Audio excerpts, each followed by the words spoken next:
Então, o tema é o Armagedon, tá? O famoso Armagedon. E vi o céu aberto, e eis um cavalo branco. O que estava sentado sobre ele chama-se Fiel e Verdadeiro, e julga, peleja com justiça. Bom, para a gente entender um pouco isso que vai acontecer, vamos examinar mais ou menos o contexto desse episódio aqui, tá? Então, já é o final do governo, né, do Anticristo, já é o final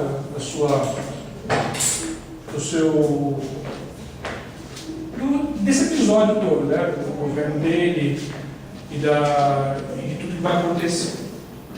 Aí, a Bíblia diz lá em 2 Tessalonicenses que ele vai querer ser adorado como Deus, né? Ele vai colocar o seu trono, né, o seu gabinete, sei lá, seja lá o que for, dentro do templo de Deus. E aquele templo que ele autorizou se construir, que os judeus pensavam que era para adorar Yahvé, Jeová, ele vai dizer: esse templo eu deixei vocês construírem, permiti vocês construírem, mas é para me adorar, né? Aí nesse momento, nesse instante, os judeus vão se rebelar, vão se revoltar, porque eles não vão adorar o homem como se fosse Deus. Aí o anticristo vai se enfurecer, né? Vai ficar muito desgostoso com essa atitude do povo de Israel e vai intentar o quê? Destruir, exterminar. Aquilo que tentaram durante milênios, né?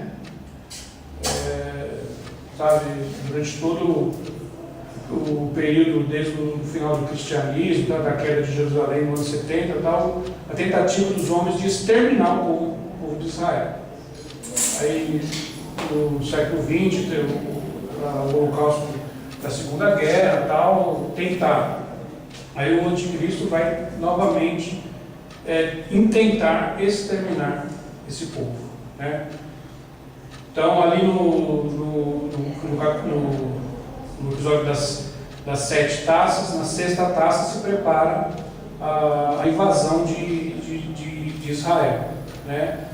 O rio Eufrates é secado e ali o anticristo congrega que algumas nações, os exércitos de várias nações, para invadir Israel a partir do Iraque, né? O Eufrates é a região do Iraque atual. Então, dali parte o exército e se posiciona dentro do território de Israel, no vale de Megiddo, tá? Onde muitas batalhas foram realizadas, tá? Então, esse é o contexto, tá? Então, o exército está acampado, reunido ali, um grande exército, né, composto pela liga de várias nações, para exterminar Israel. Quer dizer, a intenção dele essa é a última batalha. Nessa batalha Israel será aniquilado, destruído completamente. Isso é o anticristo. Tá? Aí, o que acontece? Capítulo 19, verso 11 diz o quê? De repente os céus se abrem, né? E aparece o quê? Um cavalo branco. A primeira coisa que se vê. Um cavalo branco e um cavaleiro assentado nele. Então o apóstolo João identifica o cavaleiro. Tá? Esse é o último episódio do governo humano na Terra, quer dizer, o Armagedon, a última batalha, o conflito final. E eis um cavalo branco. O cavalo branco é símbolo da operação de justiça, quer dizer, a justiça de Deus aplicada nos homens. Então, ele chama-se fiel e verdadeiro. Então, ele identifica o cavaleiro. O cavaleiro se chama fiel e verdadeiro. O fato do cavaleiro ser chamado pelo nome de fiel e verdadeiro indica que esses são atributos absolutos, incorporados à sua personalidade, e não somente ao seu caráter. Quer dizer, a fidelidade e a verdade são a essência do cavaleiro. Não é uma questão de caráter. É a essência. Tá? É diferente de caráter. Por exemplo, Deus não ama. Deus é amor. Tá? Nós amamos. O amor não está na nossa essência. Tá? Mas nós temos a capacidade de amar. Né? Mas Deus é amor. Essa é a sua essência. Com esse cavaleiro acontece a mesma coisa. Tá? Ele se chama fiel e verdadeiro, porque essa é a sua essência. Não é só um caráter. Quer dizer, ele não pode agir de outra maneira, a não ser com fidelidade e com verdade. Tá? E é esse que julga, o cavaleiro é, portanto, o próprio Cristo. Tá? E julga a peleja com justiça, ele concede a vitória a quem tem direito de vitória. E os seus olhos eram como chama de fogo, os mesmos olhos que João vê no capítulo 1. Tá? Quer dizer, aquele que discerne o coração dos homens. E sobre a sua cabeça havia muitos diademas. Diademas são insígnias reais, tá? São coroas. Tá? Muitas coroas. Tem domínio sobre todos os impérios e nações. E tinha um nome escrito que ninguém sabia senão ele mesmo. Quer dizer, uma identidade espiritual ainda não revelada. Essa identidade será revelada à igreja. Ou foi revelada à igreja, né, nas bodas do Cordeiro.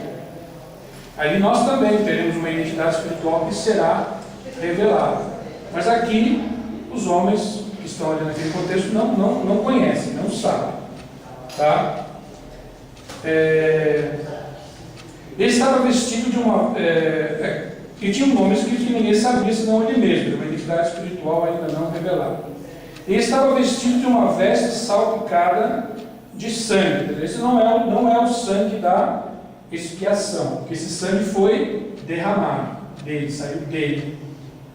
Esse sangue não está nas vestes dele, esse sangue foi vertido, né? O sangue da expiação. Então não é o sangue da expiação, mas o sangue dos homens que estão debaixo da ira de Deus.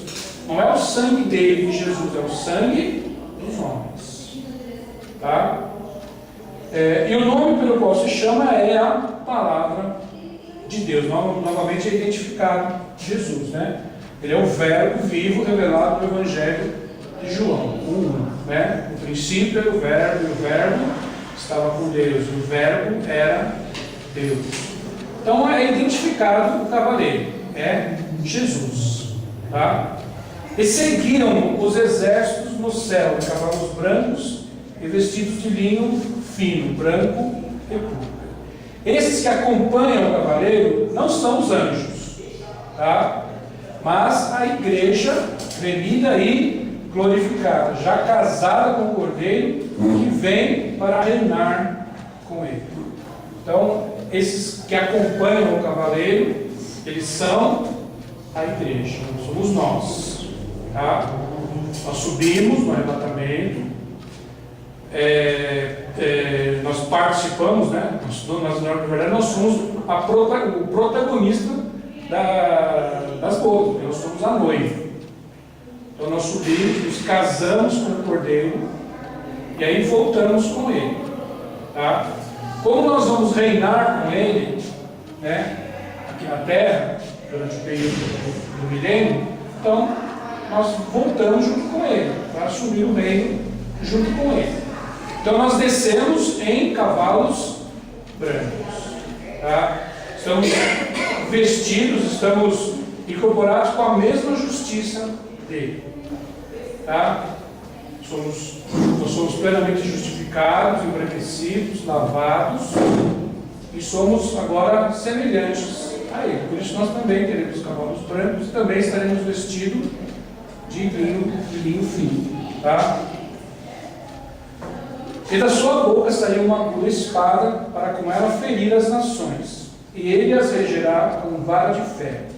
E ele mesmo é o que pisa o lagar do vinho do furor da ira do Deus Todo-Poderoso. Quem é que pisa o lagar? É aquele que esmaga as uvas Tá?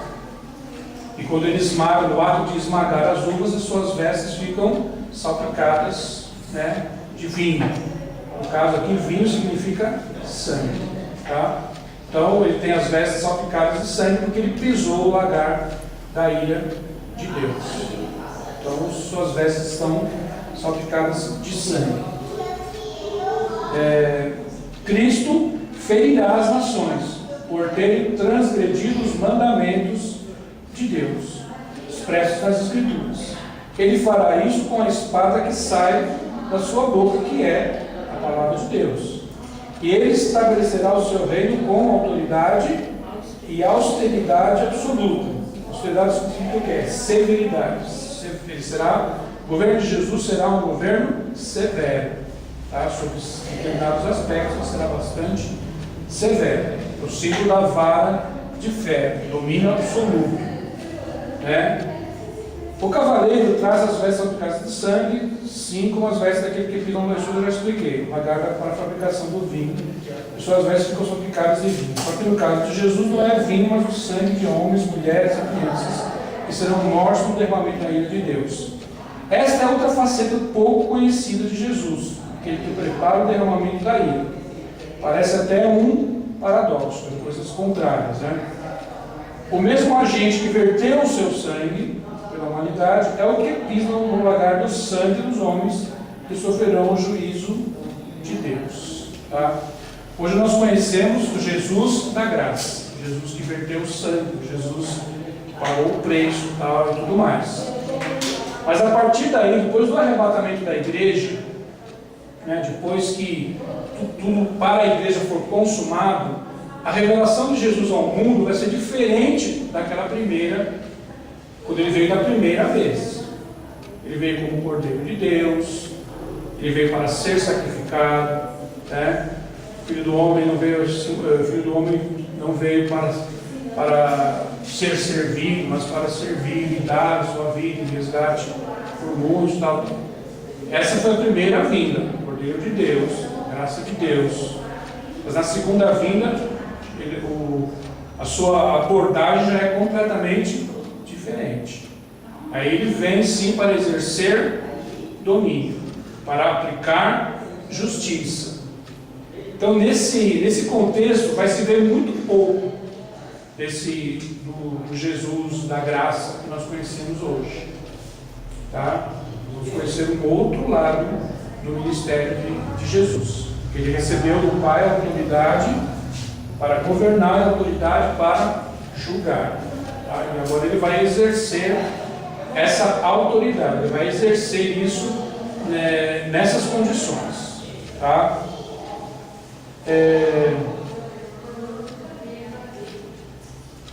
O cavaleiro traz as vestes salpicadas de tratar, já falei. Aqui, Jesus é aquele que prepara o derramamento da ira.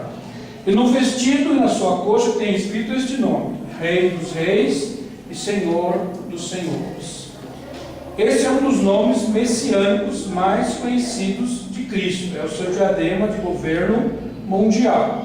Ele é o Rei dos Reis da terra e o Senhor dos Senhores terrenos. Isto é, a sua autoridade na terra é absoluta. Não tem ninguém sobre ele. Ele não presta contas a ninguém. Todo mundo vai prestar contas a ele. Ele não. Ele está no topo da pirâmide, né? No topo da autoridade, a autoridade maior. E vi um anjo que estava no sol. Novamente a referência é a absoluta justiça do sol da justiça, que é Cristo. E clamou com grande voz, dizendo a todas as aves que voavam pelo meio do céu, quer dizer, a todos os abutres e comedores de cadáveres. Não são todas as aves, todos os passarinhos. A ordem é aos abutres, tá? Aos comedores de cadáveres. Vinde e ajuntai-vos à ceia do grande Deus, para que comais a carne dos reis, dos chefes das nações, dos presidentes, dos imperadores, tudo mais. Dos reis, né? Ainda tem reis no mundo. E a carne dos tribunos, dos governantes, dos governadores. A carne dos fortes, dos líderes do mundo empresarial e da política. E a carne dos cavalos e dos que sobre eles se assentam, dos soldados e líderes militares. E a carne de todos os homens livres e servos, pequenos e grandes, e de todo o restante da população mundial e de todas as classes sociais. E vi a besta e os reis da terra, e os seus exércitos reunidos para fazerem guerra àquele que estava sentado sobre o cavalo branco e o seu exército. Aqui nós vemos a conclusão que foi iniciada no derramamento da sexta taça. Quer dizer, os reis do Oriente congregados para destruir a cidade de Jerusalém e exterminar Israel. Mas eles terão que desviar a sua atenção para o cavaleiro que aparece nas nuvens para defender mais uma vez Jerusalém. Lembra do rei Senaqueribe, né? O rei da Síria, que invadiu Israel, tal, e o rei Ezequias orou ao Senhor, mostrou as cartas de afronta do templo de Deus, tal. Aí veio o anjo do Senhor e feriu o arraial dos assírios, 180.000 soldados, de repente amanheceram mortos. Quer dizer, foi um livramento, Deus amparou a cidade. Então vai acontecer a mesma coisa, tá? O exército, tá, do anticristo vai estar reunido, né, vai fazer um cerco a Jerusalém para avançar contra a cidade e aniquilar todos os judeus, né, e destruir a cidade completamente, arrasar a cidade completamente. Quando ele estiver ali, né, naquela derrocada sobre Jerusalém, de repente eles têm que desviar a sua atenção para um grande sinal do céu. Uma grande luz e o cavaleiro que vem, tá? Aquele que se chama fiel e verdadeiro, e tem na sua coxa o nome escrito: Rei dos Reis e Senhor dos Senhores. E a besta, né, foi presa, e com ela o falso profeta, que diante dela fizeram sinais com que enganou os que receberam o seu sinal e adoraram a sua imagem. Esses dois foram lançados vivos no ardente lago de fogo e enxofre. Então, aqui nós vemos a besta e o falso profeta inaugurando um lugar ainda desabitado até então, o lago de fogo, chamado também de a segunda morte. Não podemos descrever o horror de ser lançado nesse lugar para sempre. Falaremos mais sobre isso no capítulo 20. E os demais, quer dizer, os outros, fora a besta e o falso profeta, foram mortos pela espada que saía da boca do que estava sentado sobre o cavalo. Isto é, nós todos vamos assistir. Quem vai realmente batalhar é aquele que está, é o cavaleiro, tá? Que tem a espada que sai da sua boca. Nós vamos vir com ele e vamos apenas assistir os acontecimentos, tá?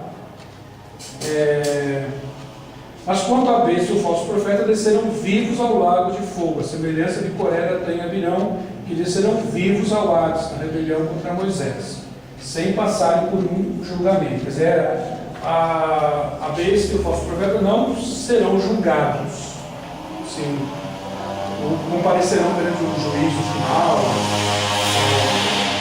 não, eles já vão direto para a sentença final, tá? E esse lago de fogo é um lugar que ainda não tem ninguém ali. A Bíblia diz que ele será inaugurado, os primeiros a serem lançados ali serão a besta e o falso profeta. Então, o inferno lá não é o lago de fogo, é apenas o Hades. Esse lugar ainda não tem ninguém morando nele, habitando nele, né? O profeta Zacarias traz outras profecias extraordinárias referentes ao Armagedon. Tá? Então não é só o livro do Apocalipse que fala sobre o Armagedon. Os profetas também falaram sobre esse assunto. Ele diz que Cristo vai colocar os seus pés no monte das oliveiras. Ele dá outros detalhes. Quando ele vier, ele vai descer na terra e vai colocar os seus pés no monte das oliveiras, de frente, né, de Jerusalém. No mesmo lugar onde ele foi traído, e o monte se fenderá em duas partes, provendo uma rota de fuga para os judeus na cidade por causa do cerco do exército do anticristo.